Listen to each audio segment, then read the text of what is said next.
ఇది వచ్చేసి breakout previous లో క్యాండిల్.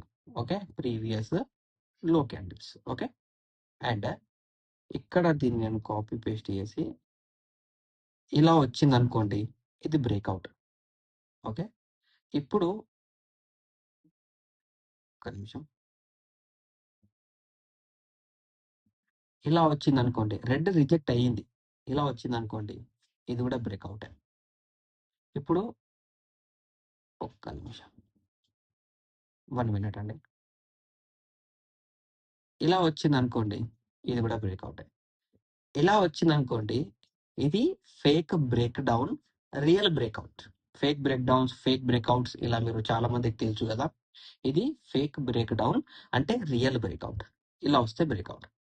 ఇప్పుడు ఇది ఓకే బ్రదర్. ఇప్పుడు దీని తర్వాత ఇప్పుడు 2 క్యాండిల్స్ ఇలా ఉన్నాయి, ఇదేంటి బ్రేక్అవుట్, ఇదేంటి ఇది కూడా బ్రేక్అవుట్, ఇదేంటి ఇది బ్రేక్అవుట్, ఇదేంటి ఇది కూడా బ్రేక్అవుట్. ఓకేనా.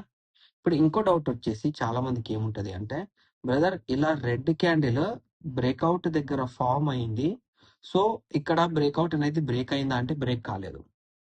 బ్రేక్అవుట్ ఎప్పుడు బ్రేక్ అవుతుంది సింపుల్ గా చెప్పుకోవాలి అంటే, ఒక్క నిమిషం,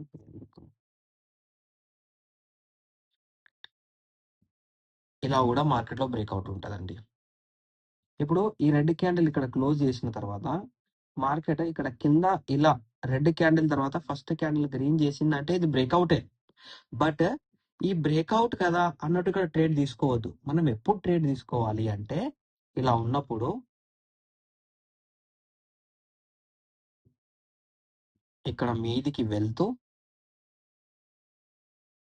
ఇలా మీదికి వెళ్తూ మళ్ళీ ఇది ఇలా క్రాస్ ఓవర్ కావాలి. ఇలా క్రాస్ ఓవర్ అయితేనే ఇది మనకు మళ్ళీ బ్రేక్అవుట్.